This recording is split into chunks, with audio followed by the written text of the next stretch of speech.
Madame et Messieurs, bonjour. Et Madame le commissaire du district de Haut-Katanga, nous vous remercions pour votre présence à cette cérémonie. Et là, nous lançons l'ouverture de l'activité. Je crois que nous pouvons nous mettre debout pour chanter l'hymne national avant notre manifestation. Debout, Congolais, unis par le chant, unis dans la paix au peuple ardent, par le lac d'avant, dans la paix citoyen, Antonin, nos peupleurs ont consolé, nous assurerons la grande, grande joie de moi, jour sacré de l'humanité. L'hymne national, nous allons passer à la lecture du mot de bienvenue par le chef de la déclaration de constitution et la présentation du projet lui-même avant l'ouverture officielle par Madame le commissaire de district. À présent, nous invitons Monsieur pour nous lire. Madame le commissaire ait lancé le projet. Nous aurons le premier jour l'identification des organisateurs de la société civile du district de Haut-Katanga, avec lesquels nous allons constituer une coalition pour la mise en œuvre de ce projet. Il y aura un pause repas de 13 heures d'exploitation minière artisanale et son impact sur la présence des femmes et des femmes dans la province du Katanga, précisément dans le district de Haut-Katanga.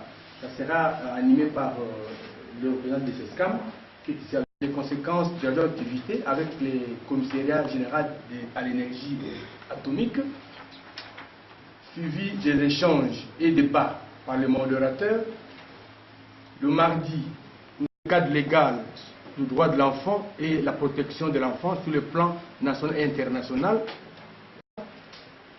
Ce sera les travaux en atelier.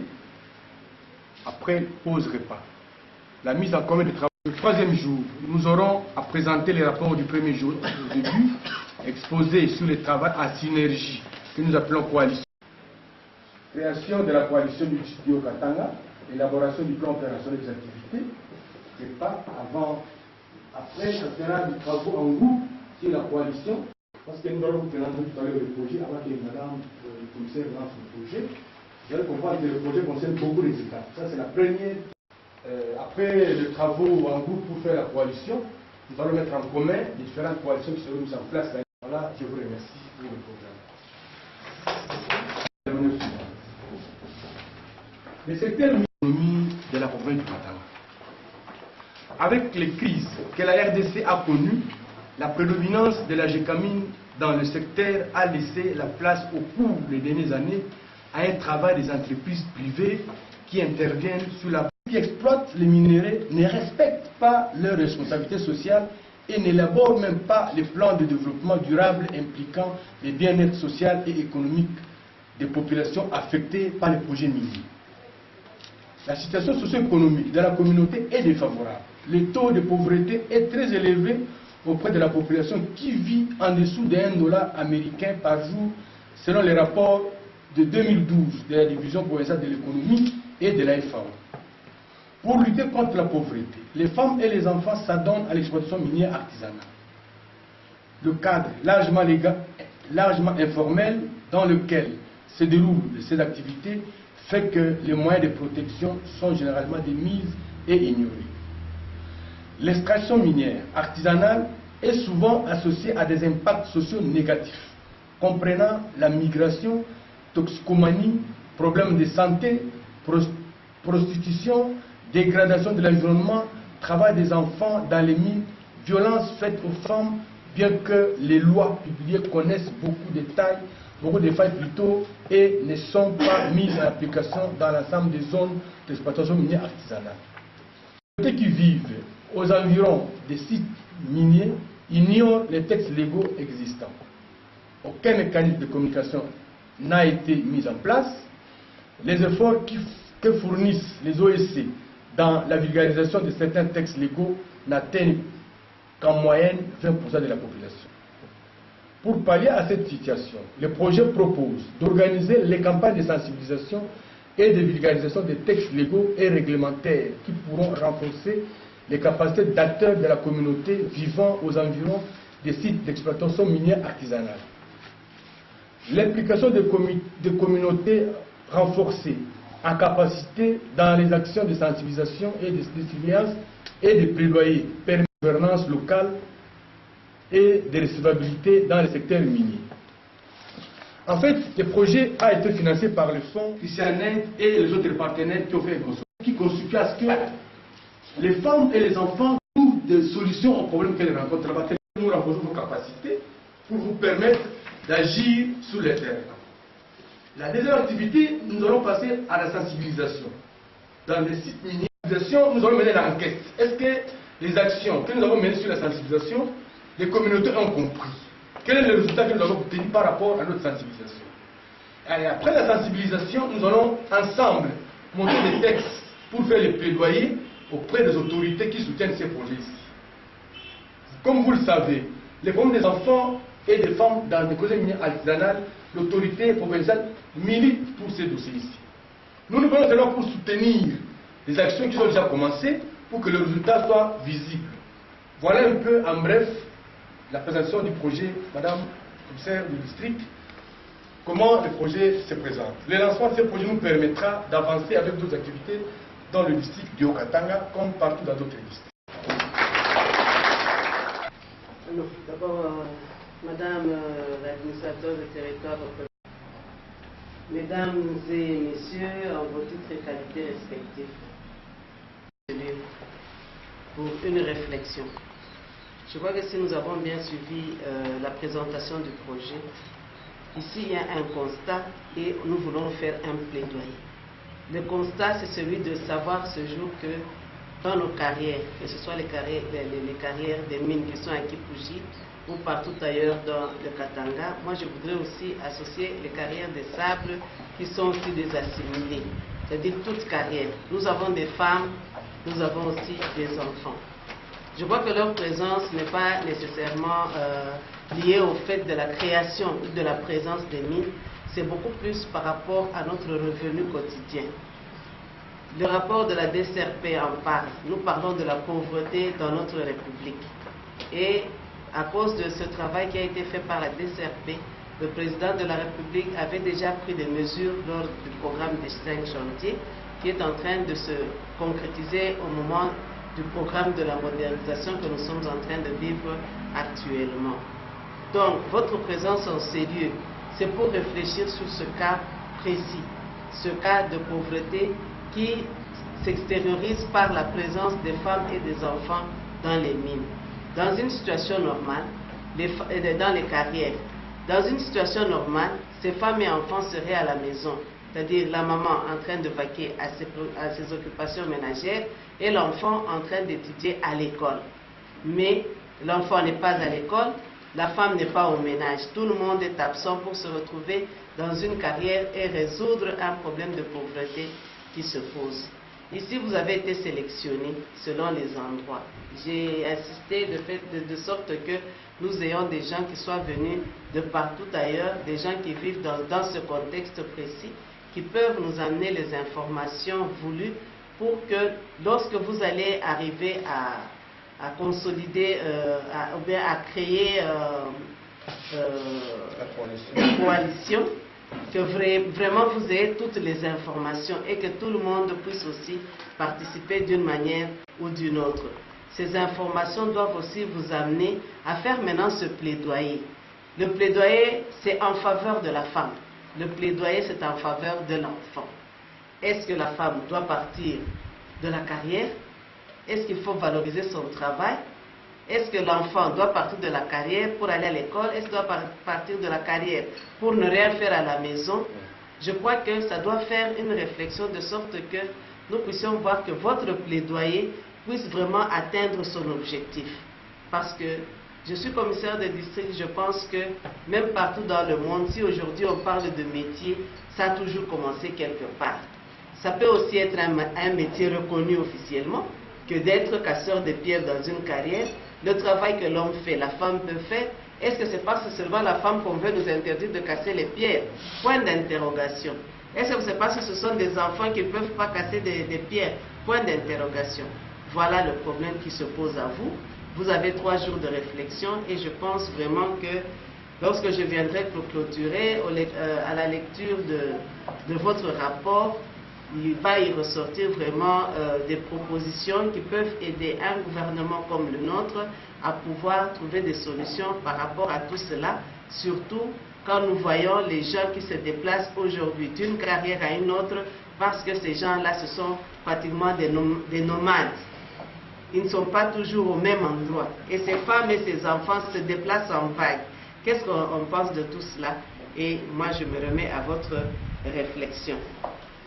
C'était juste pour introduire mon mot d'ouverture et je lance officiellement les travaux de l'atelier de renforcement des capacités des OSC et de mise en œuvre de la coalition. Je vous remercie. Mes attentes, c'est qu'on trouve une solution pour ces femmes et ces enfants qui sont en train de vivre dans les carrières. De légende, on semble faire croire que quand une femme travaille dans les carrières, quand les enfants sont là, il faut les déplacer de là et les amener ailleurs. Or, dans une situation normale, cette femme-là, elle vit dans la pauvreté.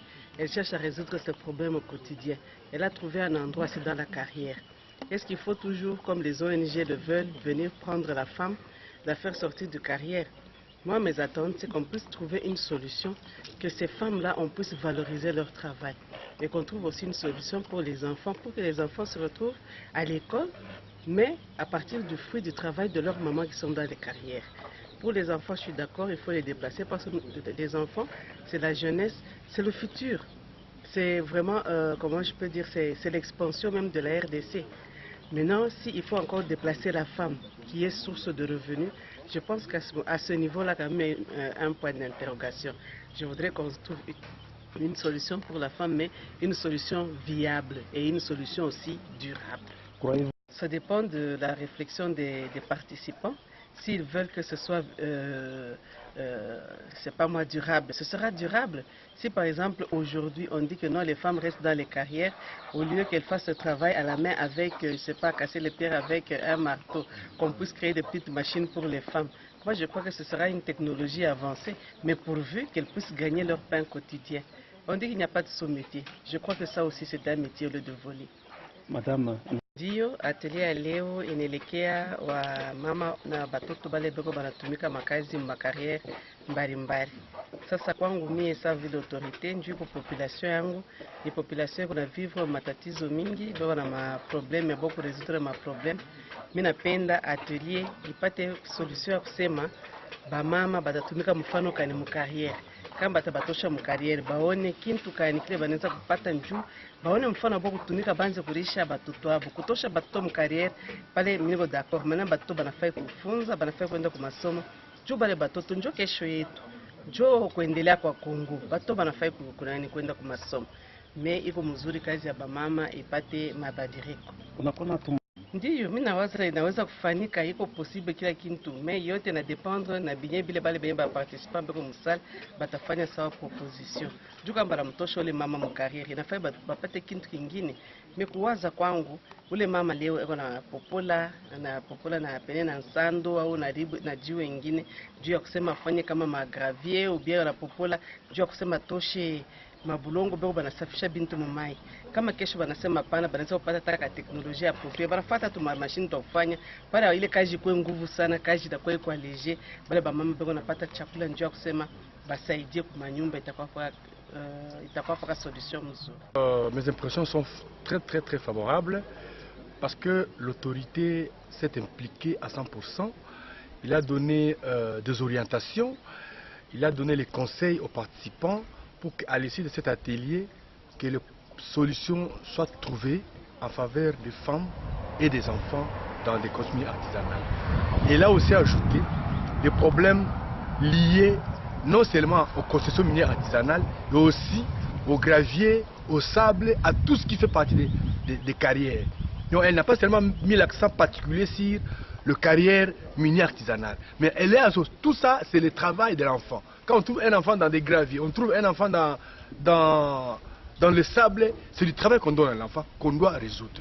Vraiment, mes impressions sont que, à l'issue de cet atelier, nous allons trouver des résultats favorables en rapport avec ces projets. difficilement.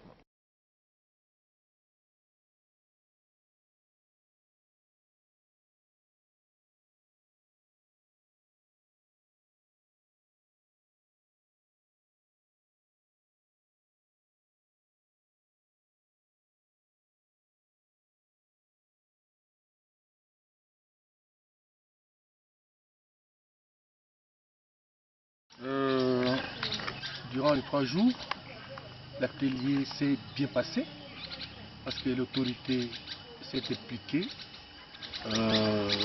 Les participants ont exprimé leur joie à travers leurs messages d'encouragement et les autorités nous ont soutenus qu'il sera impliqué dans la mise en œuvre de ce projet.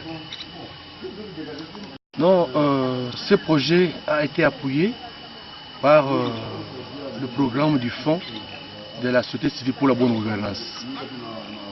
Le fonds a obtenu le financement du consortium Christianaid et Diaconia, avec l'appui aussi de l'ambassade de Suède et d'autres partenaires avec lesquels ils ont fait le consortium. Nous ne sommes que le canal pour lequel le fonds est passé pour atteindre la base.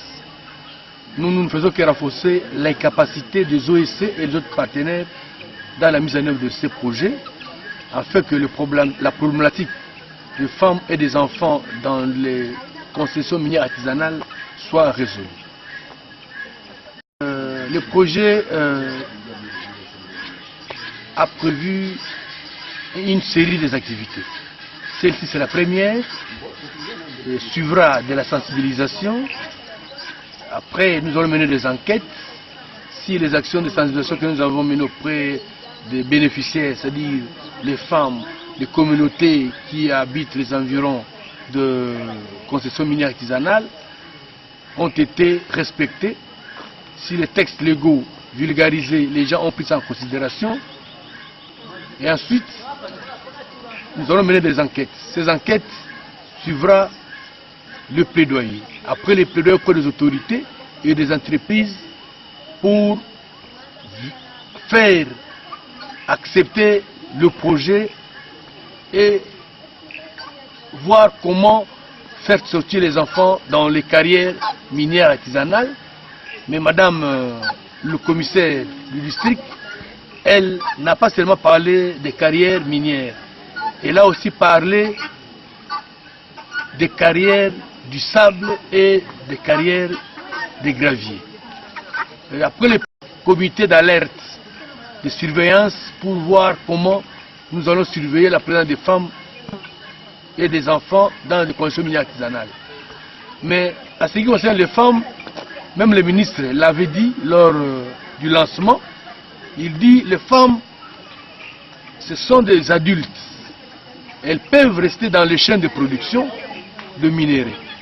Mais ce que nous allons combattre auprès des femmes, ce sont les abus dont elles sont victimes.